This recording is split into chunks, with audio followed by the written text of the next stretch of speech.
Welcome back, everybody, to hopefully, and I'm quite sure, a very exciting afternoon of looking at the so important role of galleries and art dealers to the reception of art in America.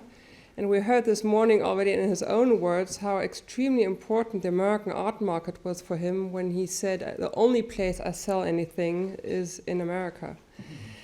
And we will be starting now with Eric Robertson. I'm very happy to welcome you here, Eric, after you were one of our first Arp scholarships and stayed at the Stiftung a couple of weeks ago for a week. We got to know each other, which was lovely. And Eric Robertson is coming from the University of London, where he is, which I find a very exciting combination, professor of modern French literature and the visual arts. So it's the perfect fit to talk about Arp in his double function of being a poet and a sculptor. But I believe your talk today will focus more on his relationship to Curt Valentine.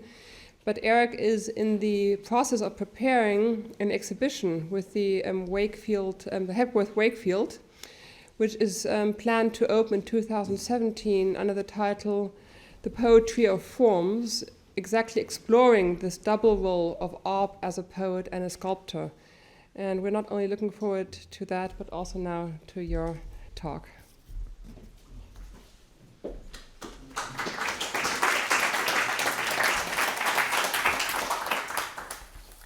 Thank you very much, Loretta, and I would repeat the thanks that have been expressed earlier today to the Arp Stiftung and to the American Academy for so generously hosting and devising this event. I think we again want to have a bit louder. Thanks. And yes, so my talk today is going to be the somewhat unfiltered version of the work that I did when I was lucky enough to spend some days at the archive. So hopefully something will come of it. I'm going to be talking about Arp's relationship with Curt Valentin, the New York-based German gallerist, particularly looking at the years 1946 to 1954, the year of Valentin's death. The basis of the talk is their quite extensive correspondence held at the Arp archive, and secondly, the beautiful limited edition volume of texts and woodcuts entitled Dreams and Projects that Arp produced in 1952 with Valentin's extensive support. Before the war, Valentin had made his name as a dealer of modern and contemporary art, firstly with Alfred Flechtheim in Berlin, and then with Karl Buchholz in Hamburg, when he emigrated to New York and Berlin. When he emigrated to New York in 1937, he used Buchholz's name for the gallery he opened there, and from which he sold modern and contemporary European art. By 1951, it became the Curt Valentin Gallery. So our story begins in November 1946 with a letter addressed to Arp from Valentin, writing from the Buchholz Gallery at number 32 East 57th Street, New York. Valentin confirms that he has sent a check for 2 sculptures by Arp. Valentin's letter is polite and reserved, but with a note of mild irritation that Arp did not arrange to have both sculptures delivered together, thereby burdening Valentin with 2 sets of shipping costs and customs procedures. Curiously, for a letter from one German speaker to another, it's in English because it was typed by Valentin's secretary. The only letters that are addressed to Arp in German and sometimes in French were the ones that Valentin himself personally wrote, typed. By the following June, Valentin had visited Arp's studio in Meudon and purchased more of his work. These included sculpture. I've missed my first image of Valentin there with André Masson on the right and Ludwig Meidner's portrait of Valentin on the left. So One of the first works that Valentin purchased from Arp was this sculpture silencieuse, and also a small granite sculpture, which Valentin bought on condition that he could exchange either work for other pieces if necessary. Valentin instructs Arp to have them sent by the Parisian firm Lefebvre-Foinet, the well-known suppliers of art materials. Typed in German, the tone of Valentin's letter has warmed somewhat. While still addressing his recipient as Herr Arp, he signs off with the words schönste Grüße. So there are beginnings of a warming. Writing in mid-September 1947, Valentin gives the green light for an Arp exhibition in the winter of the following year, 1948-49. A week later, Valentin again writes to Arp, imploring him to send every one of his works that he can bear to part with. In the same letter, he floats the idea that he would be prepared to represent Arp in the US. And he says, I would like to come to an agreement that gives me certain rights for America, as I already have done for Lipchitz and Henry Moore. So he already had a track record of representing artists in his gallery. Just over a week later, Arp replies, expressing his willingness to enter into precisely such an arrangement. He also airs for the first time the idea of spending some weeks in the US. This letter also touches on a theme that becomes something of a leitmotif throughout their correspondence, namely money. As Arp points out, dieser Tage schicke ich Ihnen die kleine Plastik in Granit, die Sie gekauft, jedoch noch nicht bezahlt haben. And this really is quite a theme. They continue to discuss what the terms of such an agreement might entail. And in more than one instance, Valentin expresses the worry that another New York dealer may try to elbow him out. Arp does admit that Samuel Coutts, whose gallery was just down the road, had been hoping to exhibit his work, but reassures Valentin that he will not look any further afield for a US representative. By the end of January 1948, the planned exhibition is taking shape, and Valentin firms up the terms of their, quote, gentleman's agreement, unquote. He will buy Arp's marble sculpture, Méditerranée, and moreover, he will spend 80,000 French francs on that. Additionally, he pledges to pay a monthly sum of 50,000 French francs into Arp's account from February through to the start of the exhibition. Valentin encourages Arp, as Catherine said yesterday, to produce bronze casts of his sculptures, and Arp is clearly very happy to oblige. It's a great opportunity for him to produce bronzes of his earlier works. The correspondence paints a vivid picture of the practical and logistical issues that affected the running of the gallery. On the last day of September, this is 48, Valentin writes again, anxious about Arp's health, which is beginning to waver, but also about the fact that drawings, collages, and 5 sculptures that he had commissioned for the exhibition have not yet arrived. It was originally going to happen in November of 48, so here he is at the very end of September, expressing some disquiet and anxiety that things are just not coming together.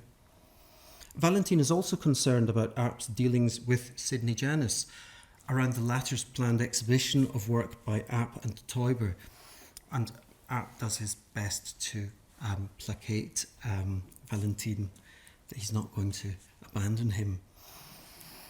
A week later, Arp finally confirms that he's booked places for Marguerite Hagenbach and himself on the liner America, which is due to leave on the 16th of December.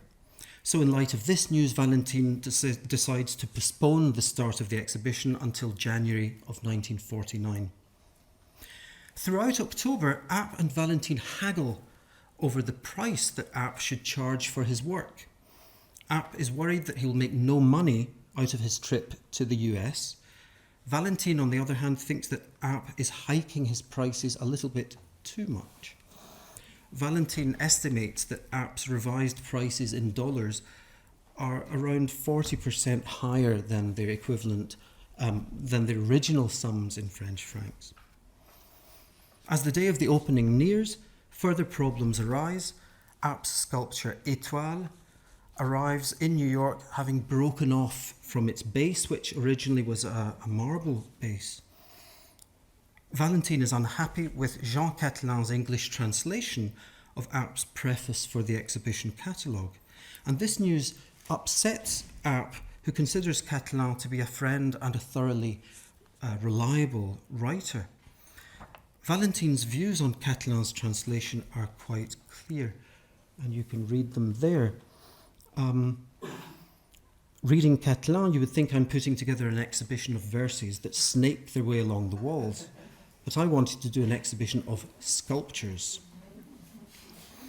In the event, Catelin's text went to print with just a few deletions.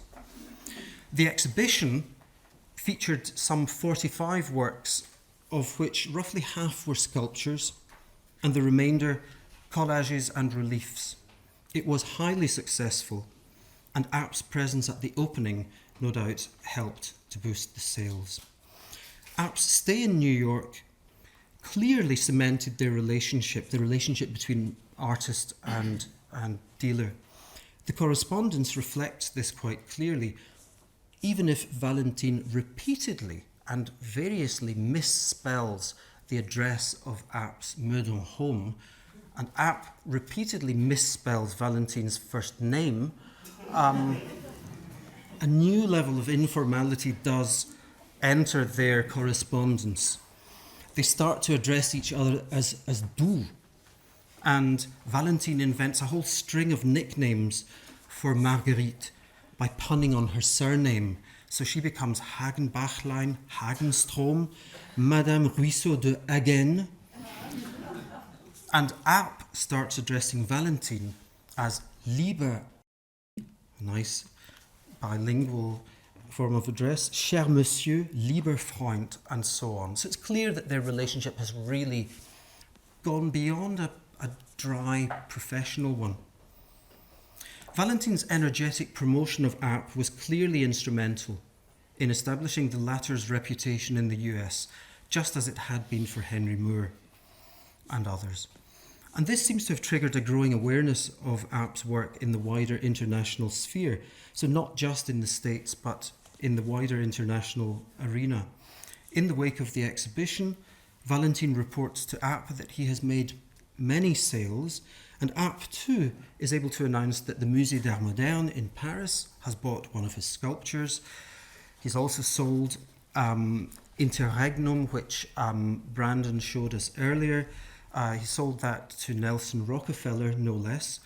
And Valentin, often producing a witty quote in his correspondence, observes that the change in Rockefeller's interior decoration will be more noticeable once he's bought Arp, and he bought a Calder and a Beckmann.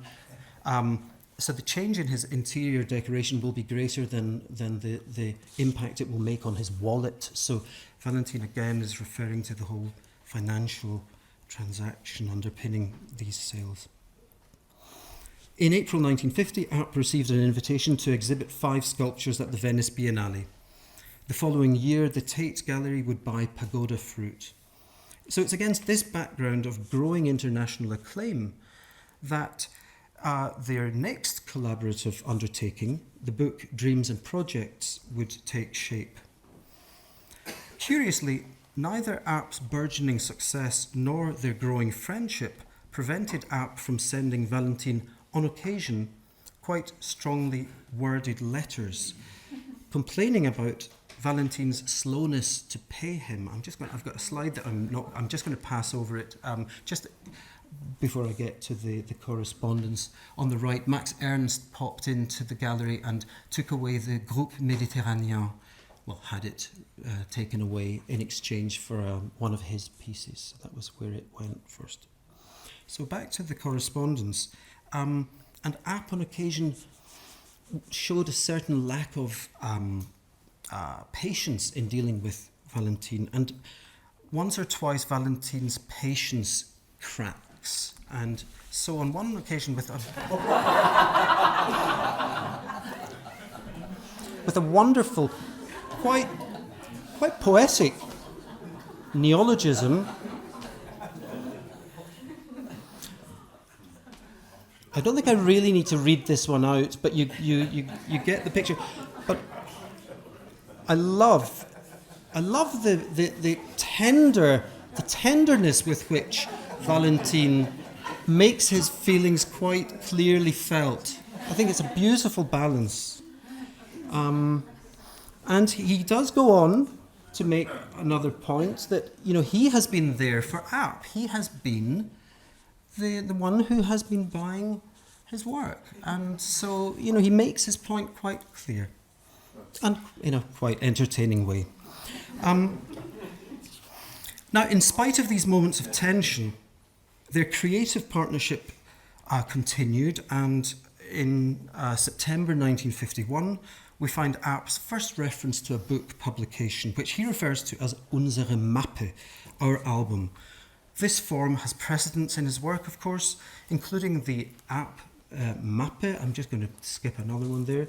The Arp Mappe on the left, which was published by Schwitters in März in 1923, and on the right, the album Aux Nourritures Terrestres, done by the Quatre de Grâce, as they were known, Arp, Sonia Delaunay, Alberto Magnelli, and Sophie Teuber-Arp, done in 1941 and 42. So the notion of the album was something that Arp was already quite familiar with and at home in. Now, the new project, the new album, was originally intended to contain some 25 woodcuts with a preface by Arp's fellow poet and friend Camille Brienne, and a new text on sculpture by Arp himself.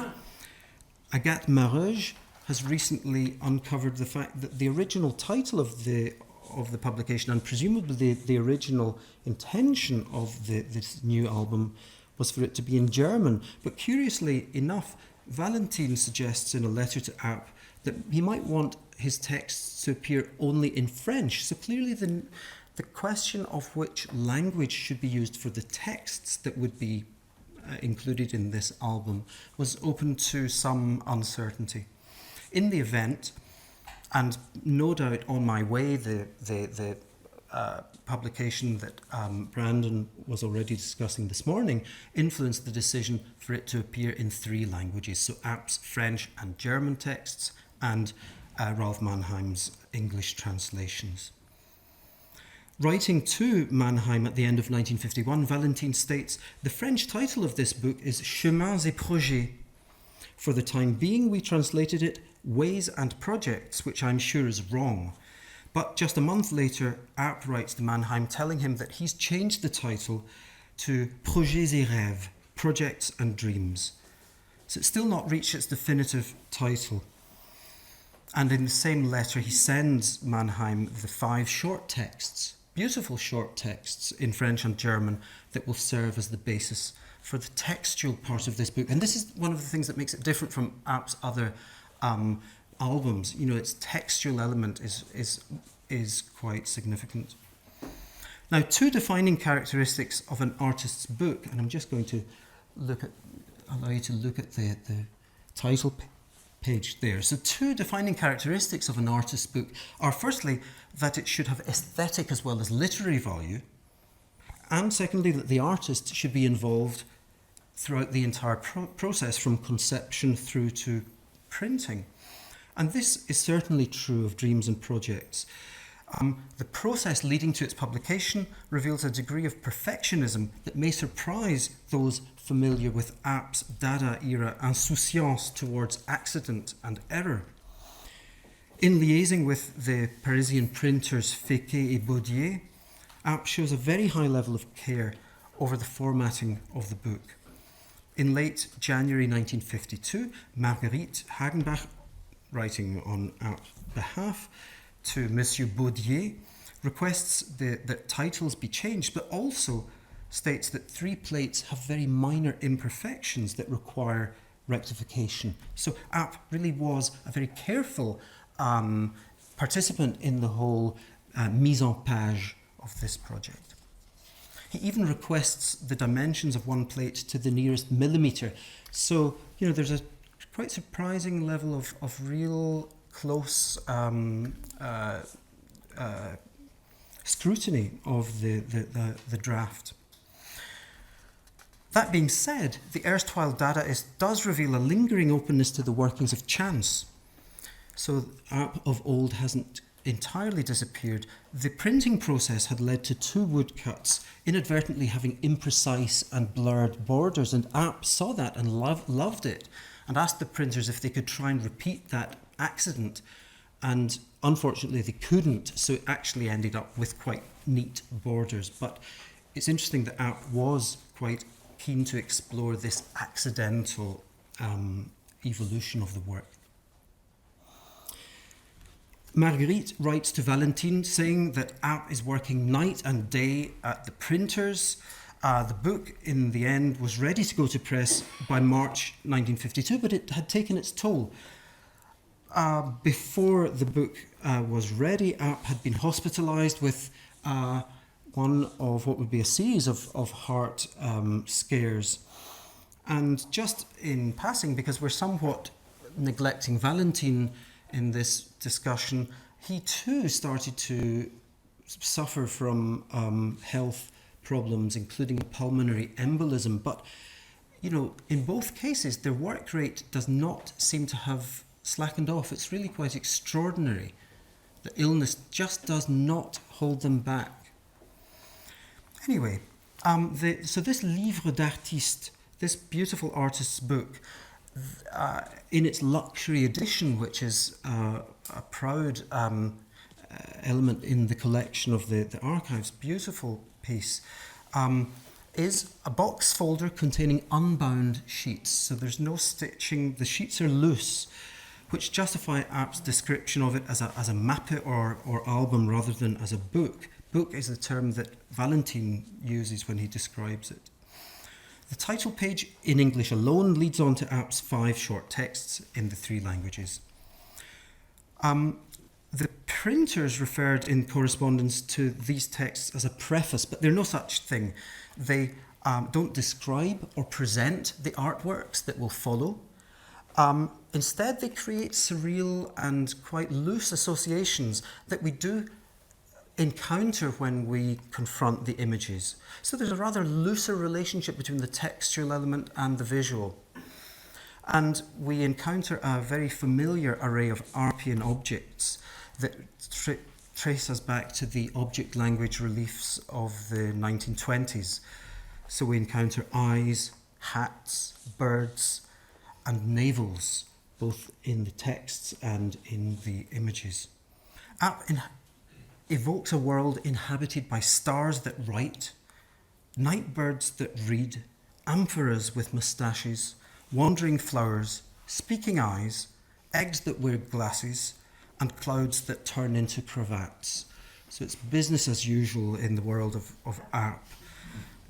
Thematically, they do touch on concerns relating to creative processes of writing and producing visual images. And, the third one there points at that. This image of the butterfly hunter who hunts through the air with his hat suddenly stops in consternation despite his huntsman's luck, because he realizes that along with the butterflies, he's been swinging living divine reason, the logos, back and forth in his hat. Quite an intriguing reference, which I will return to a little bit later on. And these observations are interspersed with rather more philosophical observations of the sort that you have at the bottom of the screen there. Now, the woodcuts are stylistically diverse, but rendered homogeneous by their shared palette, which is very minimal. Of the 28, some 21 are just black and white. The remaining 7 have that rather beautiful pale greyish blue as well. Both they and the texts that preface them are multi-referential and seem to waver between conveying a given subject matter and being resolutely non-figurative. One instance that I might cite is this mythical project personage is a characteristic Arpian conflation of two normally incompatible elements. The coupling occurs both visually and lexically, the hyphen of the title aligning itself with the visual overlapping of planes. It's uncertain which lexical element designates which form. The taller of the two shapes resembles a leaf or plant-like form, but also has vaguely humanoid traits. The wider shape may be the personage or the plant, or merely a landscape forming a backdrop. There's a curious, deliberate ambiguity of form there. Some image title combinations create the effect that Roland Barthes has described as relay, whereby the textual message, rather than coinciding neatly with the visual, propels us to look beyond the image for new meanings not apparent in it. And here, plate 18, mythical project, hat, mouth, navel, eyes, poses a visual conundrum that resists straightforward visualization. How and on what sort of creature are we supposed to imagine navel eyes?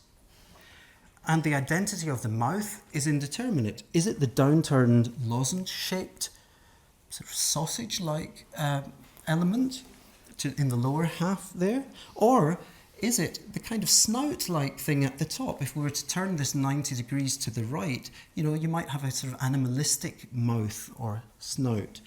And this spatial indeterminacy of the mouth specifically, the point of articulation of speech, relates neatly to Arp's literary evocation of the logos swaying back and forth in a hat. It seems to me that he's constantly returning to this notion of language as being uncertain, unstable, of swaying between different options, between different places. Here too, it seems, Arp endows his visual lexicon with an ambiguity that reminds us of the inherent instability of words and languages.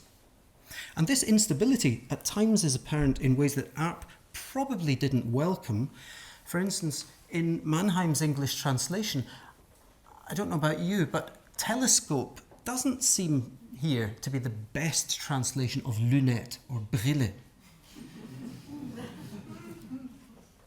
And here, and I think this must have just been, when you read something a bit too hastily, it's easy to overlook these things, but the Maske de Philosophe, the Maske eines Philosophen, becomes mask of philosophy, which doesn't really do the job. But anyway, I don't wish to play this down because it is an absolutely magnificent, beautiful thing.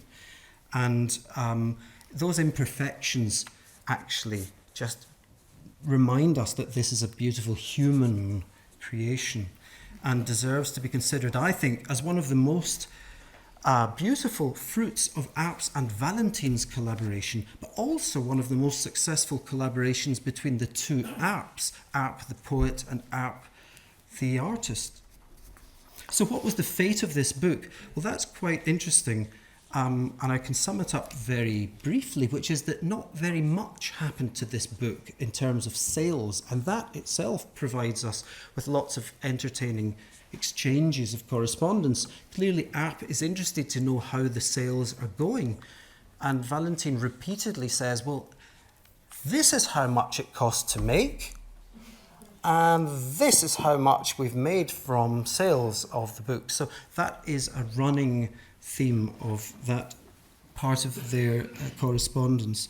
If you want the exact sums, at various different moments, Valentin, clearly prompted by Arp, again getting a little bit impatient, wanting to know if there's anything to be had in terms of royalties, he actually gives him the figures. So I think I've got a slide of that somewhere, but I'm not sure if it's interesting enough.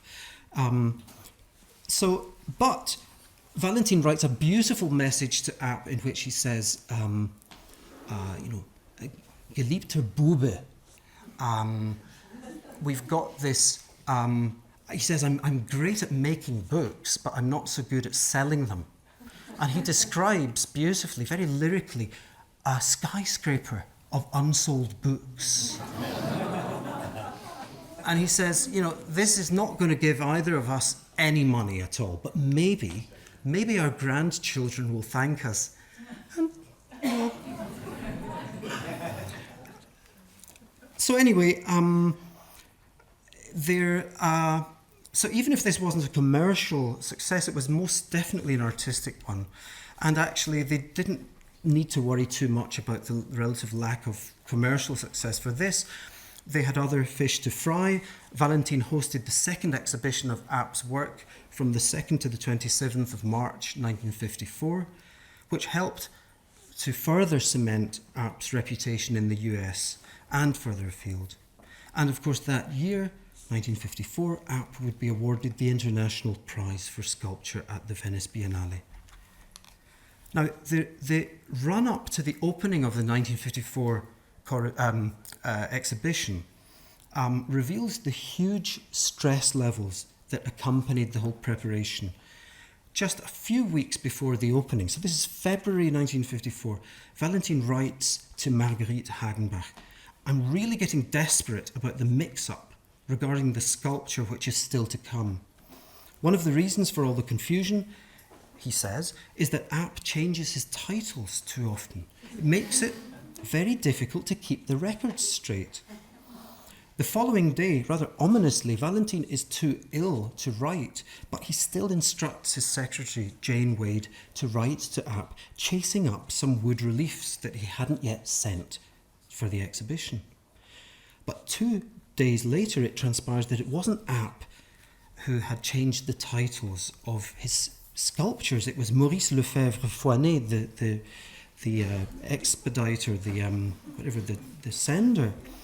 And Valentin explains, in fact, to Marguerite, quote, "His reason was to give titles which are more realistic because sometimes we avoid paying duty by doing so, since abstract sculpture is dutiable."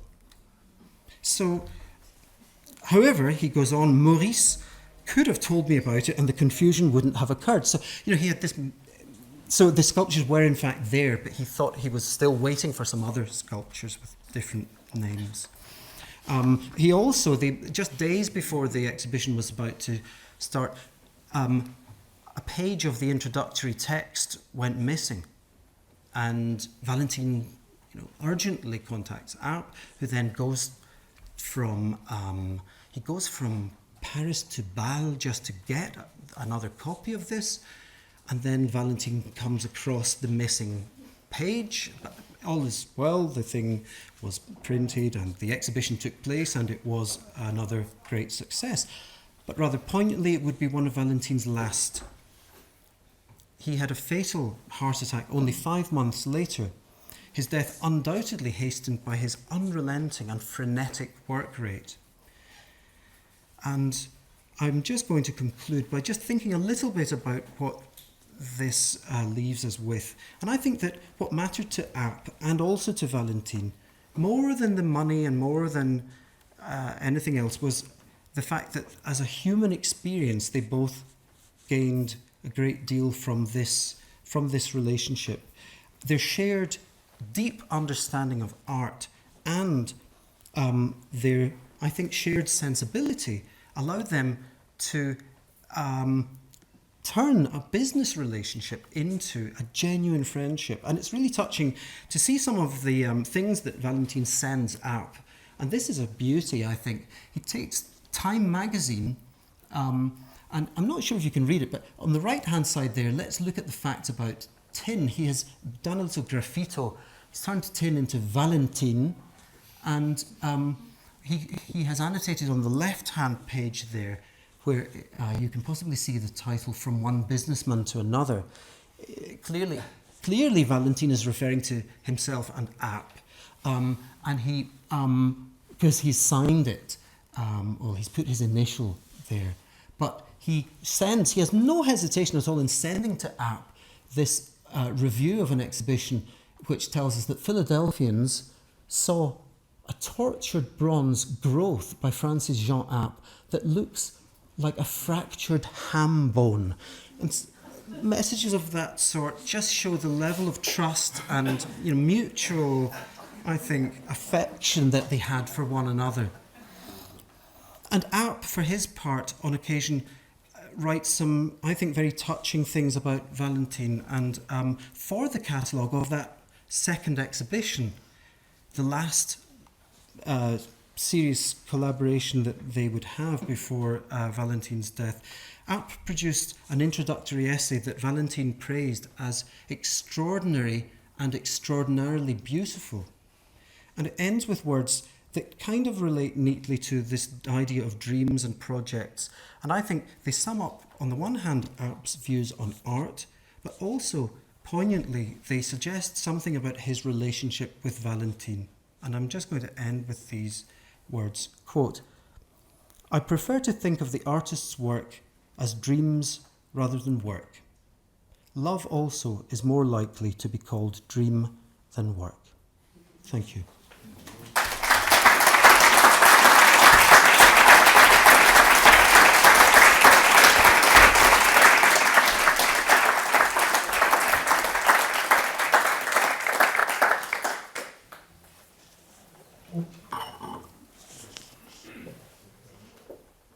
Again, a fascinating lecture.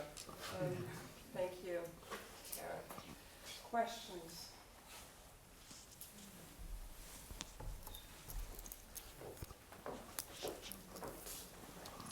I actually have two questions. You went through all the files we keep in the archive through Valentine. I didn't.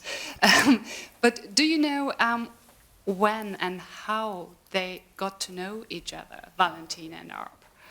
How that they came into contact? Now, my suspicion is that they knew each other already in Europe. I have a feeling, I haven't pinned down a reference to where and when they might have come into contact in some kind of indirect way. I mean, when I say contact, I mean, when did they become aware of each other? I'm pretty sure that Arp was aware of Valentin, and, you know, it's impossible for them not to have been aware of each other. I haven't traced, actually, the starting point of it. But it is curious, you know, that even they clearly weren't well acquainted in 1946, because the tone of that initial correspondence is very formal and businesslike. It doesn't suggest that there was much of a prior acquaintance to speak of. So there's still work to be done. If you allow me, I've got a little bit more fellowship time, which I might widen. Think about it. And the other question would be, from whom came the initiative for the book? Was it Valentin or Arp, or did they decide it together that the book would be wonderful to be published? Or Again, I can't pinpoint anything exact on that, but in their correspondence, it comes to light that at the 1949 exhibition, buyers of his works would be given On My Way. They would be given a copy of On My Way. And on one occasion, Valentin writes to Arp to say that one of the individuals who'd bought one of his sculptures was disappointed that he hadn't signed his copy of On My Way. So Arp, rather wonderfully, says, "Don't worry, I'm going to produce a watercolour page of exactly the right dimensions, which I will slot into On My Way, and you will pass it on to this buyer." And I think it might have stemmed from a sense that if people were prepared to buy sculptures, well, maybe there was scope for people, not just book readers, but art lovers, to see the aesthetic interest of a very finely produced artist's book. I don't know, I suspect it was Arp, but it might have been Valentin, because of course he published books. It wasn't his first foray into that field, so I suspect it could well have been a collaborative decision. But I don't know, again, the Quelle I couldn't, the Urquelle I couldn't tell you. so they didn't discuss it in the It doesn't come out in the correspondence, but who knows what they might have provisionally agreed when Arp went over in 49. Maybe they hatched the idea then. So again, possibly a rather unsatisfactory answer, but more work to be done.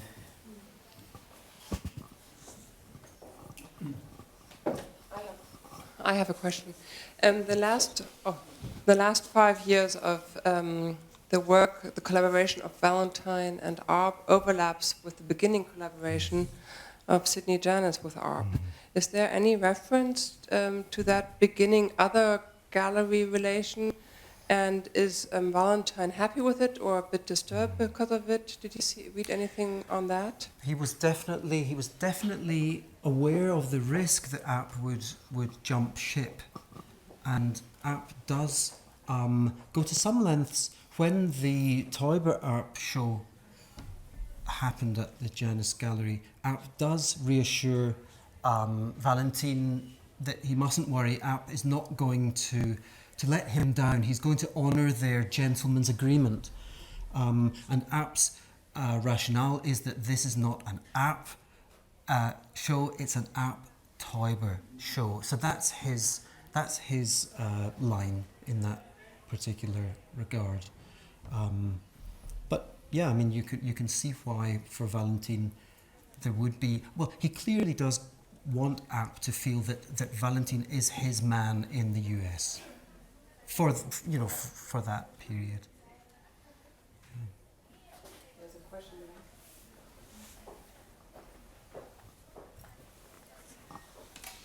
First, thank you very much for the lecture. I have a small question. At the end, the friendship between Valentin and Arp, does Valentin to influence, to make really decision or influence of the work of Arp? And can I say that the relationship between Valentin and Arp is just like Goethe and Schiller?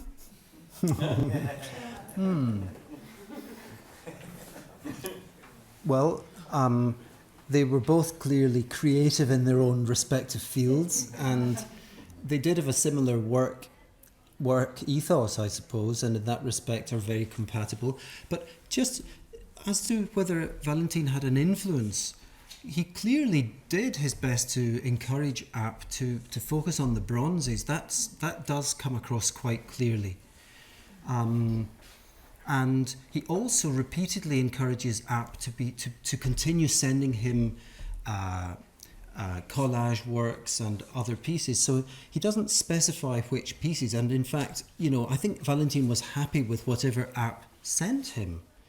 But Valentin clearly, especially in the wake of the lack of commercial success for Dreams and Projects, he ends one of his letters by saying, we've done a beautiful thing here. We've made a beautiful book, but send me some more bronzes.